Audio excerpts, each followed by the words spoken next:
নমস্কার বন্ধুরা, welcome to Shampa's kitchen. Shampa রান্নাঘরে আপনাদের সবাইকে স্বাগত জানাই। প্রত্যেকদিন সকালবেলার ব্রেকফাস্টে কি বানাবো সেটা নিয়ে আমরা সবাই চিন্তায় পড়ি।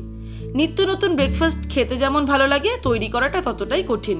তাই আজকে একটা সহজ ব্রেকফাস্ট রেসিপি নিয়ে হাজির হয়েছি, সেটা হলো ডিম পরোটা। এই ডিম পরোটা একবার চটজলদি তৈরি করে নিলে তাড়াতাড়ি যেমন সার্ভ করা যায়, আর এর সঙ্গে কিন্তু আলাদা করে কোনো সাইড ডিশের প্রয়োজন পড়ে না। তাহলে চলুন দেখে নিই যে ডিম পরোটা আমরা কত সহজভাবে আর তাড়াতাড়ি তৈরি করে নিতে পারি। সবার প্রথমে একটা বোলের মধ্যে নিয়ে নেব ময়দা। 2 কাপ পরিমাণে ময়দা নিয়ে নেব। এখানে আমি 250 গ্রাম ময়দা নিয়েছি। এর মধ্যে দিয়ে দেব 1/4 টিস্পুন নুন, 1 টিস্পুন চিনি দিয়ে দিলাম, আর দিয়ে দেব রিফাইন্ড অয়েল 2 টেবিল স্পুন। আপনারা চাইলে রিফাইন্ড অয়েলের পরিবর্তে ঘিও ব্যবহার করতে পারেন। এবারে নুন, তেল আর চিনি ভালো করে ময়দার সঙ্গে মিশিয়ে নেব। এটাকে ময়ম দেওয়া বলে। খুব ভালো করে ময়দাতে ময়ম দিলে পরোটা, লুচি এগুলো কিন্তু খুব ভালো খাস্তা হয়। আমি খুব ভালো করে ময়দাতে ময়ম দিয়ে নিয়েছি। সেটা খুব ভালো হয়েছে এইভাবে আমরা বুঝতে পারবো। হাতে ময়দাটাকে এইভাবে মুঠো করলে এটা একটা শেপের মতো হচ্ছে, মন্ডের আকারে হচ্ছে, তারপর আবার ঝুরঝুর করে ভেঙে যাচ্ছে। ময়দাতে ভালো করে ময়ম দেওয়ার পর অল্প অল্প জল অ্যাড করে আমরা ময়দাটাকে ভালো করে মেখে নেব।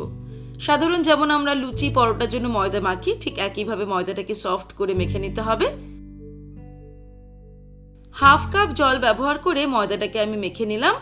এবারে হাতের পাতায় সামান্য তেল নিয়ে ময়দা চারিদিকে ভালো করে মাখিয়ে এটাকে ঢাকা দিয়ে রেখে দেব মিনিমাম 20 মিনিট। তারপর ফিরে আসছি। এবারে একটা বোল নিয়ে নিয়েছি, তার মধ্যে 2টো ডিম ফাটিয়ে নেব। এর মধ্যে দিয়ে দেব সামান্য পরিমাণে নুন, দিয়ে দিচ্ছি সামান্য পরিমাণে গোলমরিচের গুঁড়ো, কিছুটা পরিমাণে পেঁয়াজ কুচি, 2টো লঙ্কা কুচি, আর কিছুটা পরিমাণে ধনেপাতা কুচি। সবকিছুকে ভালো করে ফেটিয়ে নেব আর চলে যাব পরের স্টেপে। এদিকে ময়দাটা 20 মিনিট হয়ে গেছে। এবারে আমি ময়দা থেকে 4 থেকে 5টা লেচি করে নেব, যেরকম সাইজের আমরা পরোটাটা তৈরি করতে চাই। তারপরে একটা লেচি নিয়ে নিয়েছি, লেচিটাকে আমি বেলে নেব। লেচিটাকে প্রথমে গোল করে বেলার দরকার নেই, তবে একটু পাতলা করে চাকি বরাবর বেলে নেব। তারপরে এর মধ্যে ব্রাশ করে দেব রিফাইন্ড অয়েল। আপনারা চাইলে ঘিও ব্রাশ করে নিতে পারেন। চারিদিকটাকে ছড়িয়ে দেব। তারপর এর মধ্যে শুকনো ময়দা ছড়িয়ে দেব।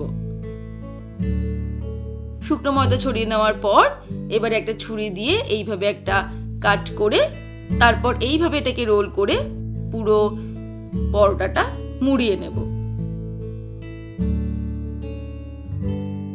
তারপর এইভাবে চাপ দিয়ে একটা লেচি তৈরি করে নেব। এই প্রসিডিওরটা অপশনাল, আমরা যদি করি তাহলে আমাদের পরোটাটা খুব সুন্দর লেয়ার থাকবে, আর না চাইলে সেটাকে আমরা স্কিপও করতে পারি। সেক্ষেত্রে সাধারণ যেমন আমরা পরোটা তৈরি করি সেরকম ভাবে নর্মালি বেলে নেব। বেলার জন্য শুকনো ময়দা বা তেল দুটোই ব্যবহার করা যেতে পারে। এবারে আমি পরোটাটাকে একটু মোটা করে বেলবো, আর খুব বেশি বড় করছি না।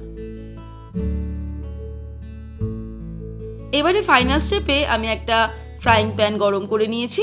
খুব ভালো মতো ফ্রাইং প্যানটা গরম হয়ে গেলে ফ্লেমটাকে মিডিয়াম টু লোতে করে এর মধ্যে পরোটাটা দিয়ে দেব। প্রথমে উল্টে পাল্টে পরোটাটা একটু ভেজে নেব।